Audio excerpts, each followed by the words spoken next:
l'église, c'est un lieu où les gens viennent et les gens doivent trouver tout ce qu'il est.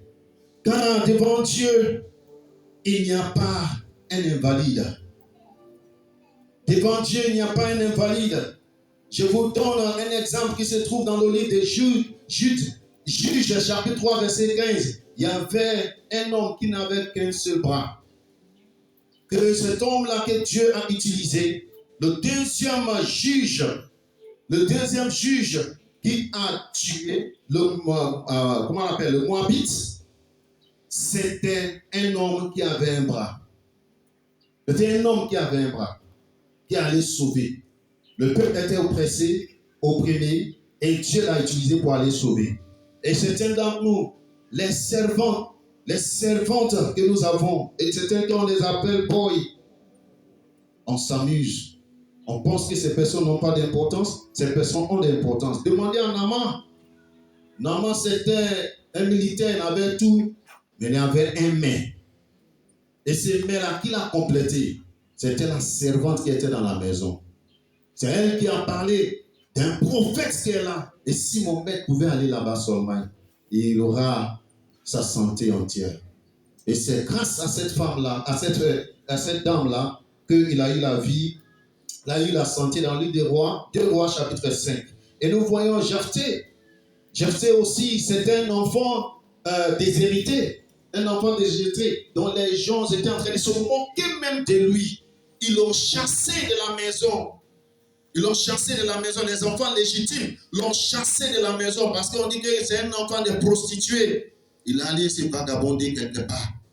Mais quand Israël était opprimé, qu'il n'y avait personne pour aller les sauver, c'est Jephthé, ils sont allés chercher. C'est lui qui est venu. Vous savez ce qu'il est fait? Il est parti former une bande, des groupes, des voleurs, des groupes, des bandits. Et il était le chef bandit. Les gens avaient peur de lui. Et quand Israël a vu que, oui, ils étaient là, ils avaient besoin de quelqu'un qui avait le cœur d'aller en combat, ils sont allés chercher Jephthé là où il est. Juge chapitre 11 et chapitre 12. Les Amoréens se sont emparés au peuple d'Israël. Et cet homme est devenu le 8e juge d'Israël. C'est lui qui est venu sauver Israël. Alléluia. C'est lui qui a été abandonné, un enfant déshérité. Je ne comprends pas. Souvent, je suis tenté de demander un enfant hérité, un enfant déshérité. Ça veut dire quoi? C'est pas si dans le ventre il y a un comportement de l'enfant légitime, de l'enfant légitime dans le ventre d'une mère. Cette partie-là, c'est pour l'enfant légitime. Là, c'est l'enfant légitime. Et dans la naissance, l'enfant légitime ne passe pas ici. L'enfant légitime ne passe pas ici. Je ne comprends pas. Moi, je cherche toujours. J'ai fait des recherches. Alléluia. Alléluia. Mais ne les négligez pas. On ne doit pas les négliger. Ils sont de l'importance. Alléluia. Ils sont de l'importance. Pourquoi nous ne devons pas les négliger? Parce qu'ils sont tous enfants de Dieu.